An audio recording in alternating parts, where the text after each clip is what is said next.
Welcome to The Courage Effect. I'm Suzanne Weller, and this is a show about growth and unleashing what's possible. You will hear inspiring stories about what courage looks like, how we navigate what's getting in our way, and the opportunities that surface when we choose courage over comfort. Let's get started. Hello, everybody. It's Suzanne. It's wonderful to have you here today at The Courage Effect. I am excited for my guest today, who is Dr. Julie Pham. Dr. Julie Pham is the founder and CEO of CuriosityBased, an organizational development firm based in Seattle. She is recognized with numerous awards for her community leadership and has applied her community building approach to creating strong, collaborative, and curious teams. She was born in Saigon, Vietnam, and was raised right here in Seattle. She earned her PhD in history at Cambridge University as a Gates Cambridge Scholar, graduated from UC Berkeley as a Haas Scholar, and earned her real-life MBA by running her family's Vietnamese language newspaper during the 2008 to 2010 recession. She has quite a resume. She's worked as a journalist, historian, university lecturer, marketer, nonprofit executive, and management consultant. And she's also written 2 books. One in 2019, which was Their War, Their Perspectives of South Vietnamese Military in the Words of Veteran-Émigrés, and one last year in 2022, which was a #1 Amazon new release and bestseller, 7 Forms of Respect, A Guide to Transforming Your Communication and Relationships at Work, which I have to say was one of my favorite books last year. It did truly transform how I work with clients, how I navigate some relationships at work, and how I think about respect. So with that big welcome, Julie. Oh, thank you so much for inviting me, Suzanne. It's great to have you here. So as I read through your journey, there is quite a bit there, and you have worked obviously in a number of different environments and a number of different organizations. And how can courage not be a major thread throughout this journey? So I'd love for you to share a little bit about what does courage mean to you and how has that shown up within your professional experience? Courage means being willing to do something that's really hard. It's just something that's unknown. And I think that's relative to everyone. I will say I'm scared of heights. There's one thing of just being up high, and that's a physical scared. There's also just being willing to say things that I'm uncomfortable with. Suzanne, I also want to share a lot of my ideas of courage actually come from my parents. And because I think about my parents, I mean, I left Vietnam with my parents when I was a 2-month-old boat person. Wow. And I always think about this poem by Wartan Shire called Home. She's a Somali British, and she wrote, "You have to understand no one puts their child in a boat unless the water is safer than the land." Wow. Yeah. Talk about courage. So whenever I need inspiration for courage, I just think about what my parents did. And just like, okay, Julie, what you're going to do, not that hard. So talk about perspective. Right. Wow. Your parents must be really, truly amazing people. Yes. And along with all the other hundreds of thousands of Vietnamese refugees who fled by boat and fled their homeland. So. Well, and it's because you do organizational development. I mean, it's such a messy thing, right? Work communications, work relationships, and the fact that you have really taken a page from your parents' book of stepping into courage when it makes sense. I'm curious for you, how does that show up for you on a daily basis when you're doing your work? Oh my gosh. Every day it's like, ooh, should I say this? Do I say it now? How do I say this? How do I ask this question in a way that is going to be direct and yet direct and clear and precise and also kind? And so I'm always thinking about that. I think that it's a constant practice. Even though I do it all the time and I talk about how to do it with other people, I still have to think about it. Well, and that's the thing is I think thinking about it is so important, but also not getting so caught up in overthinking where you're not able to really speak effectively to it. So, and I think that's one of the things now is that there's so much fear. I mean, there's always fear anyway, but now we're also afraid to offend somebody, to be in a space where we're respecting somebody, at the same time raising our voice for what matters to us individually. I'm sure that's a constant theme in what you're doing every day. And I actually just read a headline 40% of MIT professors self-censor more than they did Wow. 2 years ago. 2 years, 40%. Isn't that amazing? And so just to think about how much we monitor and watch what we say, and I think that it's actually we judge ourselves a lot. We judge ourselves, and then we worry about other people judging us because we also think about we judge ourselves, and then and then we're also judging them. So there is a lot of judgment that goes around, and I always just think if we want other people to learn from us, we have to be willing to learn from them, and we also have to be willing to ask ourselves some really hard questions too. Such a good And that could point. take courage. I mean, even just that, right? Like the courage of asking myself, "Hey, why do I feel this way?" Very much To look so. And inside and to kind of face that.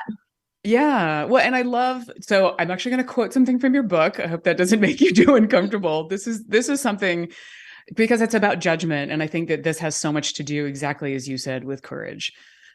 Respect is a two-way street. If you want others to change their minds, you have to be willing to change your own. If you want others to listen to you, you have to listen to them. And if you don't want others to judge, you have to stop judging them. You also have to stop judging yourself. Yes. So good. It's for so many reasons, but talk to me a little bit about where judgment comes in for you when we're talking about courage. Oh my gosh, I remember this. There was what was it? Maybe 4 or 5 years ago.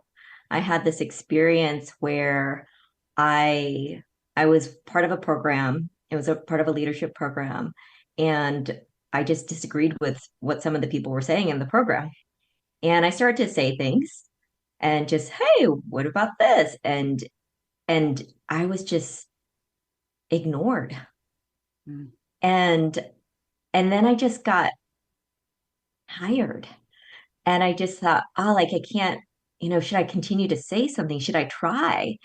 And and then I went into then I so there on one hand I was a participant, and then I went into a program where I was leading it. And I was carrying all of that because I was thinking, if I can't, if I don't have the courage to say something, then how can I lead other people in doing that? And it actually, Susanna, it took me months of just self-reflection and talking about it with other people until I was able to go back to that person who I really disagreed with and to ask for a conversation. And so that's another thing I think about courage is it doesn't have to be immediate. I like this self-processing, this judgment, because it's as long as we are willing to do something at some point, I think actually sometimes our expectations of having to do something to respond right away actually gets us to maybe respond in a way that is just more reactive than thoughtful. Because I mean, I need time to process, and that's actually sometimes I still need a month. I need some days. It's not that I'm always just courage is actually not eloquent and quick. How about that? It can also, especially the courage that it takes for ourselves, it can actually sometimes it takes courage just to slow down It takes courage just to slow down. That's and to ask for beautiful. help too. To also ask Yeah. for help and to share with other people, hey, I'm going through this, which I think there's a difference between I'm venting or I'm asking you to save me or I'm asking you to come up with a solution. It was just like, hey, I'm thinking of trying this out or I'm going through this and sharing the parts that are hard. Uh, and that takes courage too. You also have me thinking about being the receiver on the other side of it. We need to also create spaces for other people to be courageous. Mm-hmm. Mm-hmm. Yes. And also, I mean, so if we need to slow down, we also have to be willing to accept that other people, we should let them slow down too. Right. I mean, how often I've been there, just like, why didn't they respond? What are they thinking? Why didn't they get back to me? You're just actually, maybe they're doing what I need to do just to slow down. To process. Yeah, right. I think that's actually, especially now because things are going, we're moving so quickly. Yeah. And and people expect quick responses. And so I've actually just been trying to say, hey, I'm not ready to respond. Let me get back to you. So that I do acknowledge that a request has come in or a question's been asked. And actually, that's another thing, Suzanne. It's just even when we're asked questions, I think that it takes it can even take courage to say, I don't know, and I need some time to think about that. Yeah. Do you get pushback ever when you ask for that? I think people get surprised. People are surprised because after we don't actually people don't slow down. I actually, I was doing my kind of first big live book talk, and someone asked me this question. It was audience Q&A, and I had this thought like, I don't know that answer. Do I ramble my way through that answer? No, I'm going to say that's a really good question. I don't know the answer. I'm going to have to think about that. And actually, I've been told by people, oh my gosh, thank you for just saying that. You were saying you don't know. And I really had to think about it. I was just like, I could start verbalizing. No, I'm going to ask permission to just pause and say, I don't know. I think that is such an important point, is not only asking for time, but also having the courage to say you don't know. Mm-hmm. Mm-hmm. And especially, I think, as women too, there's that additional thing of like, oh, I have to prove myself in certain situations. And I'm sure this is the same for, I mean, people in any situation where they're disempowered, like, because you feel like you're always earning respect in some way, or you're earning that credibility, it can be really scary to say you don't know. Suzanne, I have discovered it gets way worse when I try to fake my way through it. It is way worse. And as you said, you just fall prey to the pressure. Oh yeah, yes. The pressure of trying to come up with something, and that's actually my own pressure. I'm feeling more pressure from them than they're actually probably giving me. We are so hard on ourselves. I mean, this goes back to the quote about judging yourself. What we do, the stakes that we put ourselves in, I mean, it's like a constant pressure cooker. Mm-hmm. Well, we're going to be breaking for an ad in a minute, but I'm just thinking about when we come back, what might be some ways that we give people the opportunity to have the courage to maybe speak up in those awkward situations or those uncomfortable situations, or maybe feel empowered to say they don't know, or to ask for silence. And I don't know if you have other examples that maybe you're willing to share, or ways that you might be able to inspire our listeners to tap into their courage. That would be really welcome. All right, we're going to take a break and we will be right back. This is Suzanne Weller, and this is The Courage Effect.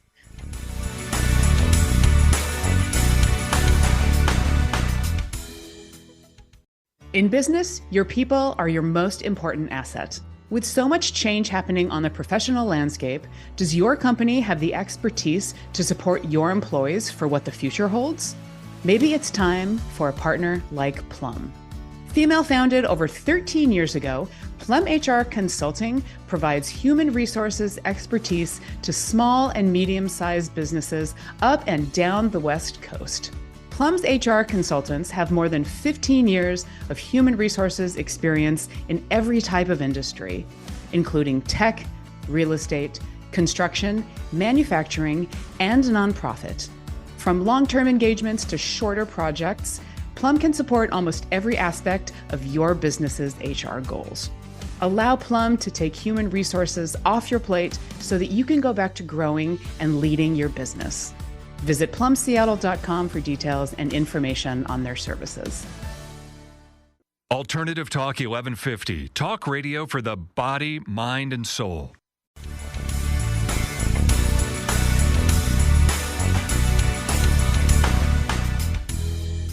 Welcome back to The Courage Effect. This is Suzanne Weller, and my guest today is Dr. Julie Pham. We are talking about courage to sometimes ask for more time when you don't necessarily want to respond to something in the moment, and really feeling that pressure. And what are maybe some ways to be able to ask for that time? Julie, I'd love for you to share a little bit about your experiences and maybe some tips with our listeners. Yes, I think that actually, first of all, just learning how to decline a question or saying, hey, I don't know how to answer that. I need some more time. Or actually, I want to understand what the intention of your question or what you're trying to understand is also helpful, because sometimes we might be reacting to what we think the question's about. I mean, I often think about the question behind the question and my head's already there. And actually, they are literally just saying, how do you feel about that? And I'm thinking, what do you really think? And, you know, and I'm coming up with all of this stuff. And so it's actually really helpful for me to slow down and to say, hey, can you explain a bit more of what you're looking for or what you're looking to understand? And also when I'm having a negative reaction to something, and the first question I want to ask is, why are you being such a jerk? Or how could you possibly think that? And I allow myself to think that and ask it in my mind.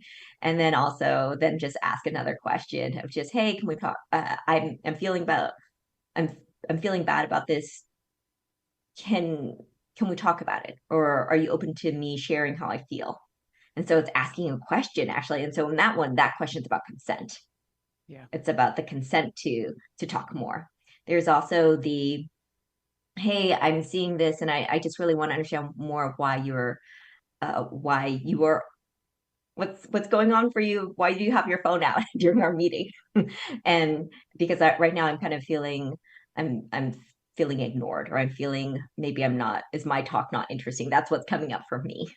And so just to be able to ask for people's intentions to initiate a conversation. Actually, I think that curiosity is often the antidote to passiveness, to suppression of our feelings.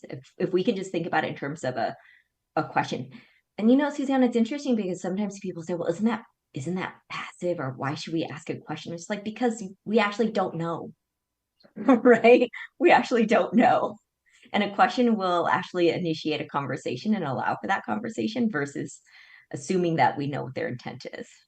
And it slows us down to think maybe they have a different intention than the one that I'm thinking. Yeah, I mean, intention is such an important thing, and clarification around that, to your point as well. So and sometimes people think, well, it takes more time to do that. But if you're talking about what you need to be talking about, then you're essentially saving time because you're preventing some mess happening in the future. Yeah, I remember having this conversation with a good friend of mine, and I asked her for some help and she didn't respond. And so then I read that as, oh, she doesn't want to help me. And then I was feeling bad about it, and I was thinking about it and thinking about it. And so then I actually went back to her and I just said, hey, we had that conversation. You didn't respond. I felt ignored. I wondered did I offend you? Did I say something that made you uncomfortable? And then we had a really great conversation about it. And she shared her explanation in a way. It was a reason I had no idea she was thinking about that, because she actually did hear my question and she felt that she couldn't help me, and she felt embarrassed by her inability to help me. So she instead chose to deflect. And if I hadn't invited that conversation, then I would totally have been thinking she just didn't want to help me. I also really like that you are basically using some of the techniques of you're decoupling the behavior from the person, right? You're not blaming somebody for making you feel bad or making you feel a certain way. You're saying, I feel this way because of this. And I think that is a huge, I mean, when you make that difference, it allows people to understand the ramifications of their behavior. And I think it leads to less judgment at the same time. And Suzanne, that took me 3 days. So I stewed on it for 3 days, and then I said something to her. So again, I had to slow down and really think about it. So, but you did it. I mean, and a lot of the time people don't, right? It's like we avoid. I mean, there's the whole idea of I'm pulling the ripcord and I'm leaving this conversation and I never come back to it. I mean, and I see we do that all the time with families, right? I mean, it's like, oh, I'm not going to do this because it's a holiday or it's a special day. I'm going to wait. And then maybe the next time you see them is the next holiday. So anyway, it's so easy to defer those things and then for them to never actually happen. Yeah. I'm curious for you too with these exchanges, because obviously you've had some ones that have been messy, or like in hindsight, maybe you wish that you would have done things a little bit differently. Is there one, maybe a do-over moment that you'd like to share? oh my gosh. I remember it was a job that I wanted to leave, but I didn't know how to tell my boss I wanted to leave. And so I made a mistake with something. And then I used it as this, oh, that mistake was so horrible. All I could possibly, I must resign for the sake of the organization. I cannot have other people think the poorly on us. I must resign. I was so passive. I didn't want to say I don't want to work here anymore. And instead, I made myself into a martyr. It's like, oh, I made this mistake and there's no way for me to recover. And so the only thing I could possibly do is leave. And I wish I had been more clear about the issues that I was having at work and with and with my boss.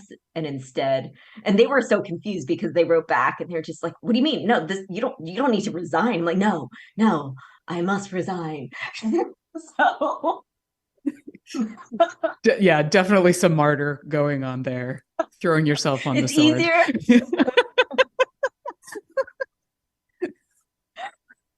rather than having a I'm unhappy here. Another example I think about is in another workplace.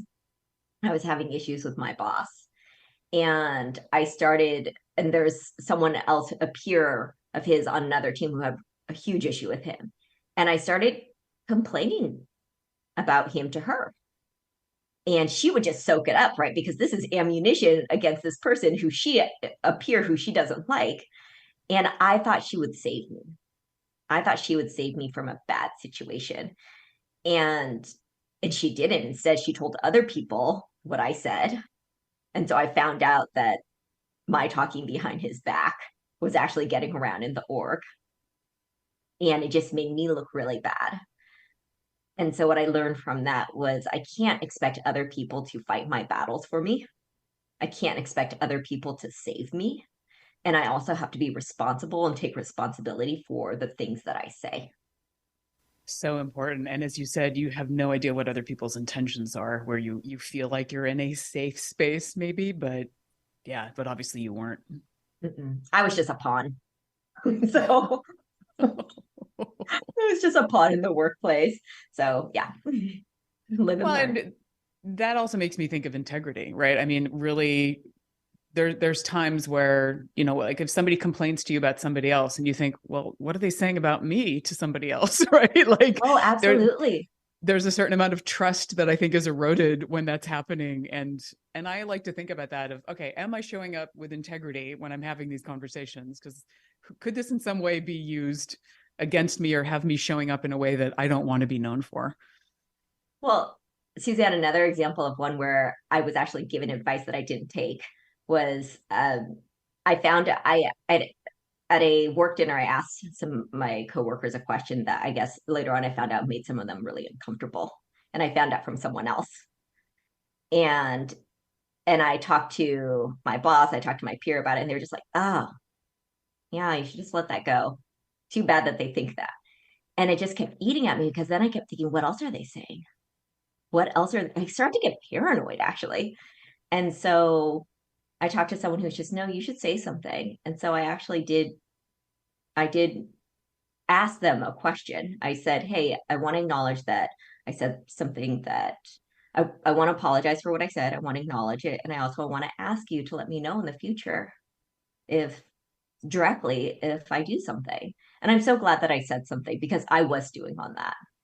And I decided not to take the advice of people who are just ignore it. That's a really great point too, is, just because somebody's giving you advice doesn't necessarily mean that you have to action on it. Mm-hmm. Mm-hmm. Yeah. It's an offering. And I think that's one of the things that, especially if it's coming from somebody that's more senior in an organization, right? You're like, well, they've been around the block. They know what's going on here. I should listen to them. But if it's something that goes against your gut, it's usually not worth it. Well, you know what, Suzanne, what ended up happening was, so after I had the direct conversations with people, I told my boss, hey, I didn't follow your advice. I did this instead. And he actually said, you actually modeled the behavior that we should have here. And so we had this whole discussion about how we shouldn't be talking behind people's backs with the exec team. That is so powerful for so many reasons because you were basically modeling the behavior for your boss as well. Yes. I mean, at the time I was just, I hear what you're saying, but it doesn't make me feel good. And I'm just sometimes we just have to trust our gut. And that's what my gut was telling me, that I need to have this conversation with people directly. Well, and I do think courage is a gut move a lot of the time. Mm-hmm. But to your point earlier, that can be a bit of a dance when you're in that zone of feeling like there's that bias to action and that speed where it's like, Yeah, and well, the thing is, it's a risk because we don't know how they're going to take it, and that's the thing about building a relationship is it takes risk. yeah, We don't know how they're going to take it, and some of them, I mean, some of them took it well and thanked me, and others, I know because I heard from others, oh, I can't believe she said that. So, we just people are going to respond differently, and we can't predict that. And all I can do is stay true to myself, and maybe that'll work and we'll have a deeper relationship, and for other people it's gonna isolate us even more. yeah, yeah. It's worth the risk of taking Mm-hmm. the leap. Yeah. Mm-hmm. Well, I know that we're going to be coming up on time soon, but thank you for sharing the stories of when things didn't go as well as you learned. And the idea of really taking that leap and the cost of not moving into courage, not stepping into a place where you feel like you're really, truly being honest with yourself. So for people that would love to get in touch with you, what is the best way for them to do that? You can follow me on LinkedIn and just direct message me on LinkedIn. It's LinkedIn and Julie Pham #2 because there's another Julie Pham out there. So my website is curiositybased.com. You can also follow me on Instagram at Julie Pham PhD. Great. Well, and also you have a fantastic newsletter, and I know a new issue just came out this morning, which I love. So I will put that information on the website, so you'll be able to find out more about Dr. Julie Pham and myself, Suzanne Weller, on the Courage Effect website. So thank you for a really great conversation, Julie. Thank you for getting vulnerable and sharing your story. And thank you, everybody, for listening. Take care, stay strong, stay courageous.